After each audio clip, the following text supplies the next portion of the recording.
കിനാവിൻ്റെ തീരത്ത് ഭാഗം 46. അമ്മയ്ക്ക് ഈ വിവാഹത്തിനോട് താല്പര്യമില്ലായിരുന്നുവെന്നറിയാം. ആ വിരോധം അമ്മ മനസ്സിൽ വയ്ക്കരുത്. ഞാനമ്മയെ എൻ്റെ സ്വന്തം അമ്മയെപ്പോലെയാണ് കരുതുന്നത്. തിരിച്ച് അങ്ങനെ കരുതിയില്ലെങ്കിലും അമ്മ എന്നോട് വിരോധം കാണിക്കരുത്. അവരുടെ തുറന്നു പറച്ചിൽ കേട്ട് സതിയും സുഗന്ധിയും ഞെട്ടിപ്പോയിരുന്നു. അല്ലെങ്കിൽ നമ്മൾ ആഗ്രഹിക്കുന്ന കാര്യങ്ങളൊന്നും അല്ലല്ലോ നടക്കുന്നത്.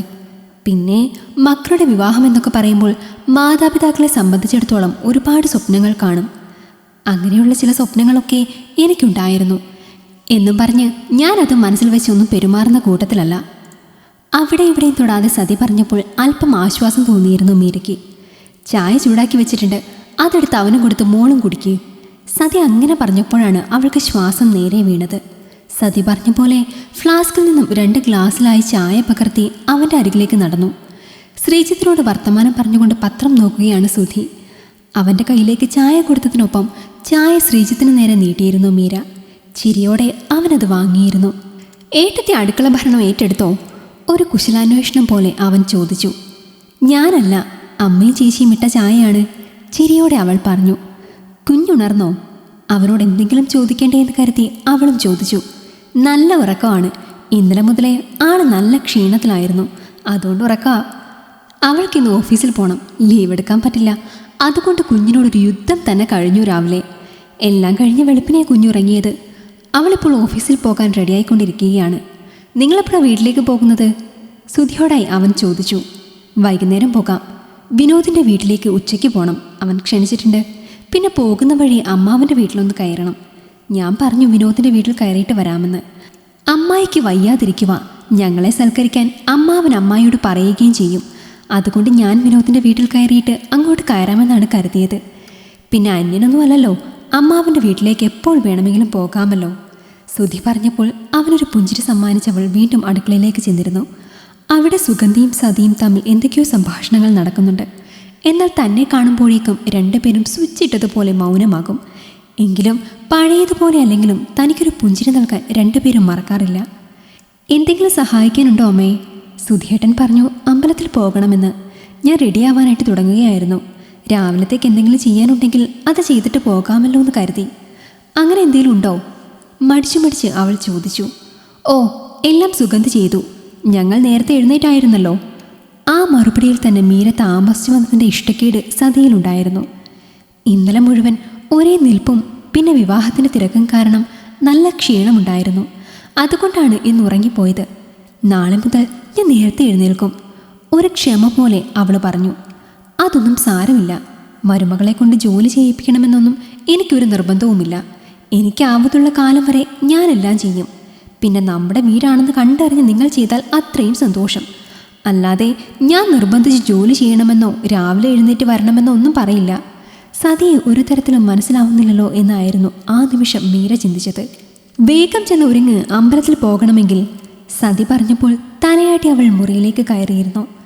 തലേന്ന് സുധി വാങ്ങിയ പുതിയ ചുരിദാറുകളിൽ ഒലിവ് നിറത്തിലുള്ള യോക്കിൽ ഹാൻഡ് വർക്ക് ചെയ്ത ഒരു സിമ്പിൾ ചുരിദാറാണ് അവൾ അമ്പലത്തിലേക്ക് പോകാൻ വേണ്ടി തിരഞ്ഞെടുത്തത്.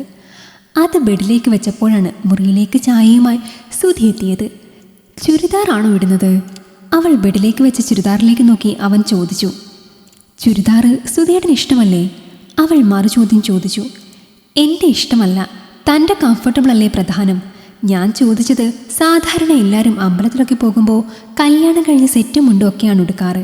അങ്ങനെയുള്ള ചടങ്ങുകളൊന്നും ഇല്ലേന്നറിയാൻ വേണ്ടിയാണ്. സത്യം പറഞ്ഞാൽ എനിക്കത് ഉടുക്കാനൊന്നും അറിയില്ല സുധിയേട്ടാ. പിന്നെ സെറ്റ് സാരി ഉടുക്കാനറിയാം. BEd ഒക്കെ പഠിക്കുന്നത് കൊണ്ട് ആദ്യം പഠിച്ചത് സാരി ഉടുക്കാനാണ്. പക്ഷെ സെറ്റും മുണ്ടും അറിയില്ല. മാത്രമല്ല ഞാനതൊന്നും വാങ്ങിയിട്ടില്ല. പിന്നെ സാരി എന്ന് പറയാൻ ഇന്നലെ സുധിയേട്ടൻ തന്ന പുടവയുണ്ട്, അത് സെറ്റ് സാരിയാണ്, അതുടുക്കട്ടെ? ഞാൻ വെറുതെ ചോദിച്ചതാ. ചുരിദാർ തന്നെ മതി, തനിക്ക് ചേരുന്നതും കംഫർട്ടബിളും അത് തന്നെയാണ്. അതുപോട്ടെ, രാവിലെ അടുക്കളയിൽ പോയിട്ട് അമ്മ എന്തു പറഞ്ഞു? പ്രത്യേകിച്ചൊന്നും പറഞ്ഞില്ല. ഞാൻ കരുതി വഴക്ക് പറയുമെന്ന്. പക്ഷെ അമ്മയും സുഗന്ധി ചേച്ചിയും എല്ലാ ജോലികളും ചെയ്തു തീർത്തിരുന്നു. ഞാൻ പറഞ്ഞു നാളെ മുതൽ ഞാൻ കുറച്ച് നേരത്തെ എഴുന്നേൽക്കാമെന്ന്. എഴുന്നേൽക്കണമെന്ന് അമ്മ പറഞ്ഞോ? ഗൗരവത്തോടെ സുധി ചോദിച്ചു. അമ്മയൊന്നും പറഞ്ഞില്ല, ഞാൻ അങ്ങോട്ട് പറഞ്ഞതാണ്. നാളെ മുതൽ നേരത്തെ എഴുന്നേൽക്കാന്ന്. അമ്മയ്ക്ക് എന്തെങ്കിലും സഹായം ആകുമല്ലോ. അമ്മയെ സഹായിക്കുന്നതൊക്കെ നല്ലതാ, ഒക്കെ തൻ്റെ ഇഷ്ടം. പക്ഷേ ഒരു കാര്യം ഞാൻ പറയാം, ഇവിടെ ജോലി ചെയ്യിപ്പിക്കാൻ വേണ്ടിയല്ല തന്നെ ഞാൻ വിവാഹം കഴിച്ചു കൊണ്ടുവന്നത്. അങ്ങനെ അടുക്കളയിൽ മാത്രം ഒതുക്കാൻ നിൽക്കണ്ടാട്ടോ. നമ്മുടെ വീട്ടിൽ ജോലി ചെയ്യുന്നതൊരു കുഴപ്പമൊന്നും അല്ല, മീര പറഞ്ഞു. അത് മതി നമ്മുടെ എന്ന ചിന്ത. അതൊരു പ്രവാസിയെ സംബന്ധിച്ചിടത്തോളം വലിയ സമാധാനമാണ്. തൻ്റെ കാര്യത്തിൽ എനിക്ക് ആ ആശ്വാസമുണ്ടല്ലോ. അവളൊന്ന് ചിരിച്ചു. എങ്കിൽ പിന്നെ റെഡി ആയിക്കോ. ഇപ്പോഴാ ഓർത്തെ, ഞാൻ തനിക്ക് വേണ്ടി ഒരു കൂട്ടം വരുമ്പോൾ വാങ്ങി വെച്ചിരുന്നു. അവൻ പെട്ടെന്ന് അലമാര തുറന്ന് അതിൽ നിന്നും ഒരു ജുവൽ ബോക്സ് എടുത്തു. അത് അവളുടെ കൈകളിലേക്ക് കൊടുത്തു. ഇതെന്താ ഇത്? ഞാൻ പർച്ചേസിനിടയിൽ തനിക്ക് വേണ്ടി ഇഷ്ടപ്പെട്ട് വാങ്ങിയതാ. അവളത് തുറന്നു നോക്കിയപ്പോൾ വീതി കുറഞ്ഞ സ്വർണ്ണ ചെയിനും അതിൻ്റെ അരികിലായി ഒരു ഡയമണ്ട് നെക്ലസുമായിരുന്നു. അതിന് ചേരുന്ന മോതിരവും കമ്മലും. ഇതെന്താ സുധിയേട്ടാ? കണ്ടിട്ട് മനസ്സിലായില്ലേ? ചെറിയൊരു ഡയമണ്ട് സെറ്റാണ്, ഡെയിലി യൂസിന് പറ്റുന്നത്. വേണ്ടിയിരുന്നില്ല. എനിക്ക് വേണ്ടി ഇപ്പോൾ തന്നെ സുധിയേട്ടൻ എത്ര രൂപ ചിലവാക്കി? കല്യാണത്തിനും സ്വർണത്തിനുമൊക്കെയായി. പറഞ്ഞ സ്വർണം പോലും മുഴുവൻ തരാൻ അമ്മയ്ക്ക് പറ്റിയില്ല. സുധിയേട്ടൻ തന്നെ പണമുണ്ടാക്കിയല്ലേ. പിന്നെ വിവാഹത്തിൻ്റെ ചിലവുകൾ. എനിക്കറിയാം നല്ലൊരു തുക തന്നെ ഈ ഒരു കാര്യത്തിൽ ചിലവായിട്ടുണ്ടെന്ന്. ഇനിയിപ്പോൾ ഞാൻ മറ്റാർക്ക് വേണ്ടിയേ ചിലവാക്കുന്നേ? അവളുടെ ഇരു തോളുകളിലും കൈവച്ചുകൊണ്ട് അവൻ ചോദിച്ചു. എനിക്കിഷ്ടമുള്ളതൊക്കെ ഇന്ന് വരെ വാങ്ങിക്കൊടുക്കാൻ അമ്മയും സുഗന്ധിയും ശ്രീലക്ഷ്മിയും ശ്രീജിത്തും ഒക്കെ ഉണ്ടായിരുന്നുള്ളൂ. അവരല്ലാതെ മറ്റൊരു വികാരവും എനിക്ക് ഇതുവരെ ആരോടും തോന്നിയിട്ടില്ല. തന്നെ കണ്ടുമുട്ടിയതിന് ശേഷമാണ് അവർക്കപ്പുറം മറ്റൊരാൾ കൂടി എൻ്റെ മനസ്സിലുണ്ടെന്ന് തോന്നി തുടങ്ങിയത്. അങ്ങനെ ആർക്കും കൊടുത്തും എനിക്ക് ശീലമില്ല. അതുകൊണ്ട് മനസ്സിന് ഇഷ്ടപ്പെട്ട ഒന്ന് കണ്ടപ്പോൾ അത് വാങ്ങി. തനിക്ക് നന്നായി ഇണങ്ങുമെന്ന് തോന്നി, സുധി പറഞ്ഞു. സുധിയേട്ടൻ ഓരോ നിമിഷവും സ്നേഹം കൊണ്ട് എന്നെ അമ്പരപ്പിച്ചു കൊണ്ടിരിക്കുകയാണ്. അപ്പോഴൊക്കെ എനിക്കുള്ളിലെന്തോ വല്ലാത്തൊരു വേദന തോന്നും. എന്തിന്? അവളുടെ താടിയിൽ പിടിച്ചുയർത്തി അലിവോടെ അവൻ ചോദിച്ചു. ആദ്യമൊക്കെ ഞാൻ സുധിയേട്ടനെ എത്രമാത്രം അവോയ്ഡ് ചെയ്തിട്ടുണ്ട്. ഫോൺ വിളിക്കുമ്പോൾ എടുക്കാൻ പോലും കൂട്ടാക്കാതെ. അപ്പോഴൊക്കെ സുധിയേട്ടൻ എന്നെ ഒരുപാട് സ്നേഹിക്കുന്നുണ്ടായിരുന്നില്ലേ? അതൊക്കെ ഓർക്കുമ്പോൾ ഇപ്പോഴും എനിക്ക് വല്ലാത്തൊരു വിഷമം തോന്നും. അവളത് പറഞ്ഞപ്പോഴേക്കും കണ്ണുകൾ നിറഞ്ഞിരുന്നു. അവൻ തന്നെ തൻ്റെ കൈവിരലുകളാൽ ആ കണ്ണുനീർ തുടച്ചു. എന്നിട്ട് അവളെ തൻ്റെ നെഞ്ചോട് ചേർത്ത് പിടിച്ചു. ഒപ്പം അവളുടെ ഇടതുകരം തൻ്റെ കൈകളാൽ മുറുക്കി തൻ്റെ നെഞ്ചിലേക്ക് ചേർത്ത് വെച്ചു. അതിനു മുകളിലേക്ക് കൈകൾ ചേർത്തു. കഴിഞ്ഞതൊക്കെ കഴിഞ്ഞില്ലേടോ. ഇപ്പോൾ തൻ്റെ മനസ്സിൽ എന്നോട് നിറച്ച സ്നേഹമല്ലേ? എനിക്കത് മാത്രം മതി. ഇന്നലെ നമ്മൾ രണ്ടുപേരും ഒരു താലി കൊണ്ട് ഒന്നായ നിമിഷം. അതിനുശേഷമുള്ള കാര്യങ്ങൾ മാത്രം ചിന്തിച്ചാൽ മതി. അതിനു മുൻപുള്ളതൊക്കെ മറവയ്ക്ക് വിട്ടേക്ക്. ഇനിയാണ് നമ്മുടെ ജീവിതം. ഒരുപാട് സ്നേഹിച്ചും വഴക്കിട്ടും പിന്നെയും സ്നേഹിച്ചും വഴക്കിട്ടും നമുക്കിങ്ങനെ ചേർന്ന് നിന്ന് സ്നേഹിക്കണം. അവളെ തൻ്റെ രണ്ട് കൈകളാലും അവൻ പുണർന്നു.